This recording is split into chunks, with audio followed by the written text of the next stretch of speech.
नमस्कार, मैं हूं दिबांग और इस विशेष सत्र में बात होगी गैरी मैगन से। जी, गैरी मैगन जो हैं I don't speak Hindi, just so you know. My Hindi is very limited. which are the words you picked up in Hindi? Oh, I can say, मेरा नाम Gary है, आपका नाम क्या है? That's about it. So, Gary Mehigan, you spoke about 2047 and you seem to be very optimistic. You are an optimistic person. Yeah. But just see what's happening in the world today. For instance, they are saying that by 2030, kitchens will disappear. Already in the upmarket areas of Singapore and New York, you have flats with no kitchen space. Yeah. Most of the millennials, they order food 3 times more than what their parents would. What's on the, if you see on your mobile phone, one of the most downloaded things are the dark kitchens. Yeah. Where is the kitchen going now? We're facing some enormous challenges. And as a chef, as somebody who loves food, who respects our farmers and producers and artisans, we've got an enormous challenge.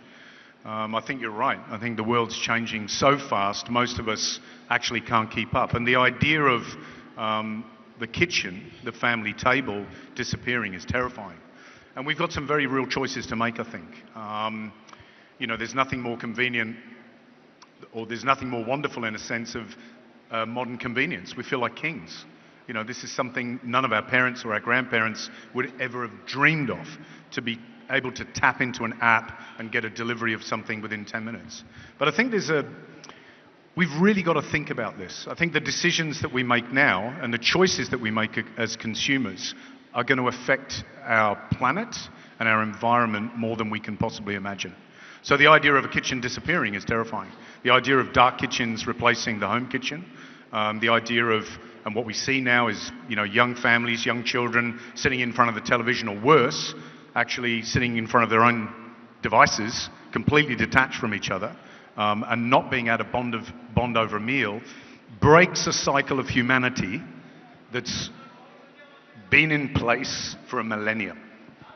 And what effect that will have on people, on their mentality, and on our environment, I think is unfathomable. And we need to make the decisions now. Okay. At the end of this conversation, there's a little exercise that I have for you. I'm not asking you to cook, it's something else. Yeah. But before that, if you see the nature of dining table has changed, there are children, young children, toddlers, preschool kids who can't have their food if they don't have something on the screen. Yeah. And what are they watching? They're watching Peppa the Pig. Yeah. And they have the same accent when they talk. Or Dora the Where does Explorer. it leave the food? What happens to food in this kind of situation? Look, I think these are the things that as a parent, I made a conscious decision, like my mother did, to make sure that we sat down at the table, that the television was off, that we ate home-cooked food. It's the most personal thing you can do for somebody, really, is to cook for them. And my daughter used to kick and scream. She's 24 now, but she would kick and scream. All my friends, they're allowed to watch TV. I can sit on the couch and eat my dinner. No. You're TV a terrible father. I was a terrible father. So the TV went off, the phones, left in another room, and we sit down. And what it's done over the years, it's given her a center point in the family home. It's given her the opportunity to share her views, to have her views challenged, to grow, to appreciate food, to learn how to cook, to appreciate where your food comes from. And in fact, there's a saying I hear quite often, that if you don't cook, then how could you care? And what I mean by that is, if you don't know where your food's from, if you don't appreciate even an egg being cracked into a pan, then you don't really care where it comes from, and it's crucial. So what I hope for is that whether it's conversations like this, or whether it's Conosh, for example, who I work for here in India, that are all about the idea of home-cooked food and home cooks and celebrating everything that represents, or celebrating our suppliers going into the future, that we remind ourselves always, in the face of commercial pressure of what makes us human and what's important. One of the big things that's changing is the climate change. Yeah.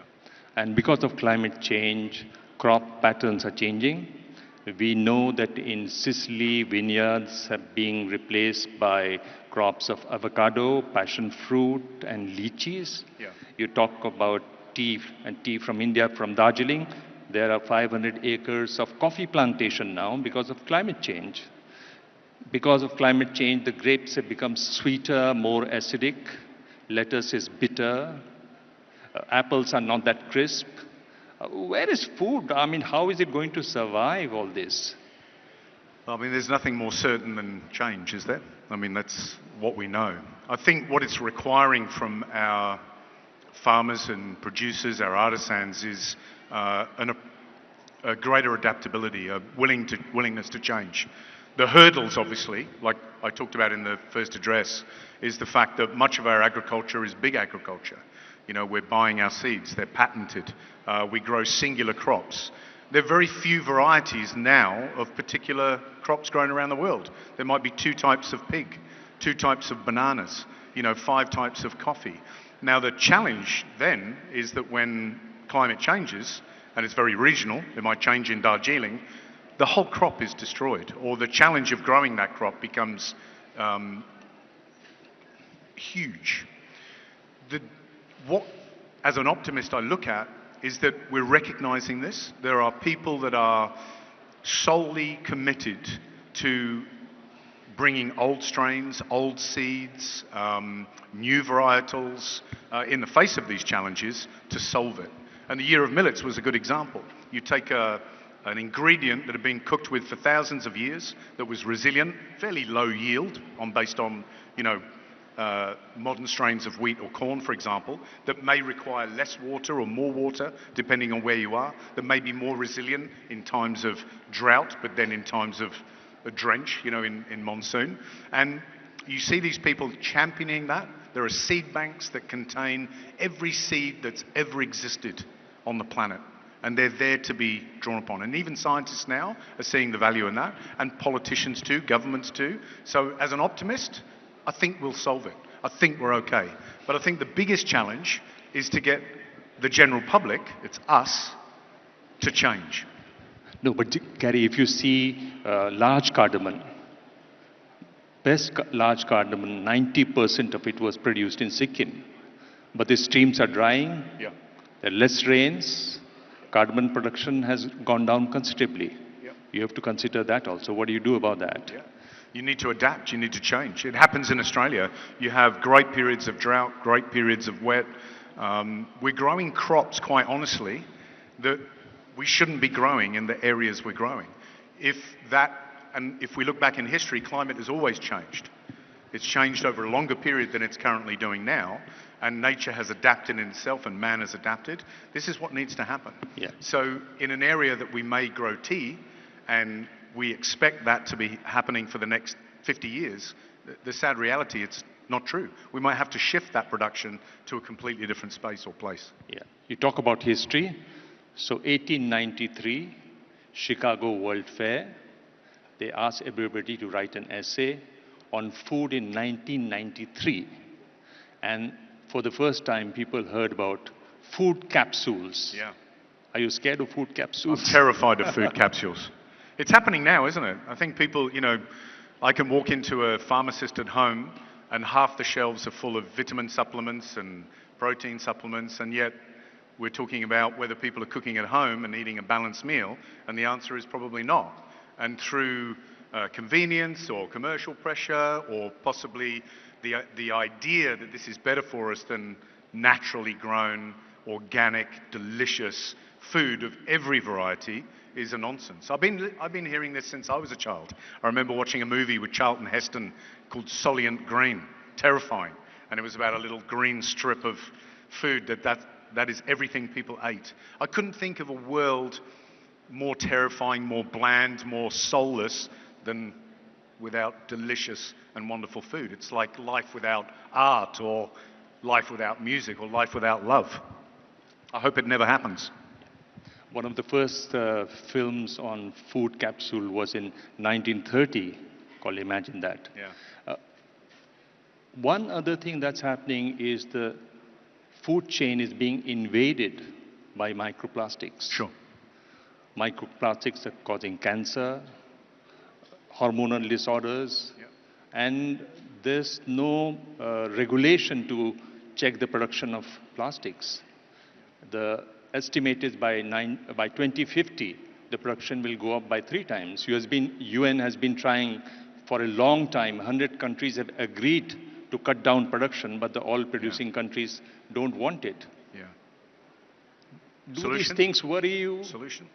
It's interesting, even if I can break it down a little bit, even in the industry that I'm in, or the rise of food on TikTok or Instagram, you'll see this very clearly, and people might relate to this. They'll see a video of somebody cooking something and ask why they're not wearing plastic gloves, and there'll be a big green emoji of somebody throwing up because they see it as unhygienic and disgusting.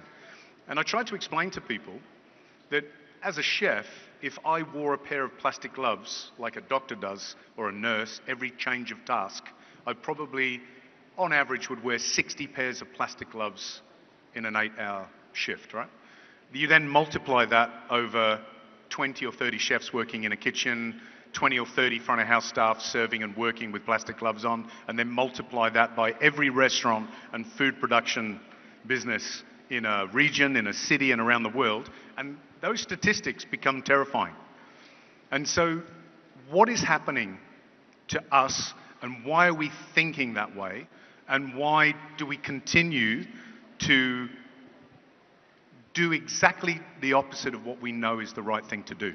So when you ask about microplastics, how much plastic is around us? We're buying our food wrapped in plastic because we don't want to buy it. The most ridiculous thing is seeing a coconut de-shelled and then wrapped up in a polystyrene cushion and then wrapped in plastic with a tag on it with a barcode. Yeah. It's a food capsule in another sense, and it's a ridiculousness. Yeah. And in some way, we have to learn to stop ourselves. And the challenge, for example, I see in India is that, for example, quick commerce is going to skip supermarkets completely. That means that going forward in the next 2 years, we're getting more delivered instantly than we ever had. And with that comes a huge amount of packaging and plastics. So what are we prepared to compromise? I remember seeing somebody on television saying, are we prepared not to continue to buy things in plastic? Are we prepared to say no when we walk up to a shop and see packaging that is completely unnecessary? And what I see at the moment, terrifyingly, is no. My daughter's happy to get a delivery from Amazon or Temu, a box within a box within a box and packaging. And she's prepared to send it back if it doesn't fit and order another one. And I tried to explain to her, this is your future as much as everybody else's. So what are we going to do about it? And as the optimist I say, I think we are on the cusp of change. And I look at a country like India with 1.4 billion people and what it's achieving, what it's doing, what it has, what it can share with the rest of the world. And it's an incredible thing. The question is, like the Millets campaign, can we mobilize those people to spread the word? Yeah, millet campaign is indeed commendable, but talking about plastics, let me tell you a small trivia. India is the largest producer of plastic waste. Yep. 9 million tons. Yep. 20% of the global plastic waste. But that's another story. Now you just needed to get to the fact. Now, let's come to this last part. You have to sit with your back straight. I try to. And bring your right foot on top of your left one. That was the mistake you were making. Right. Oh, we're going to learn to breathe in and chant Om. Om. So the sound Om has 3 parts. A, O, M. Okay? And A, U, M. So A comes from the stomach, U comes from here, and M comes from here, Ma comes from here. Will you give it a try? Only if you do it first. Is that a deal? Nobody. Because then that puts you on the spot. Nobody wants it. Well, maybe everybody should do it together. What do you think? Will you do that? Will you share in our So, Okay. try. Place one hand here. Aum.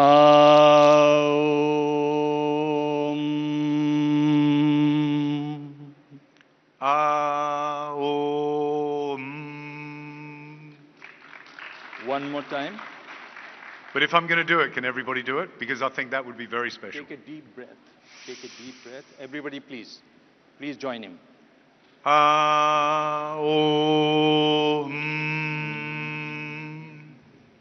And the last time. That was very good. Much better than the first one. You didn't join me. Keep your back straight, Gary. Yeah.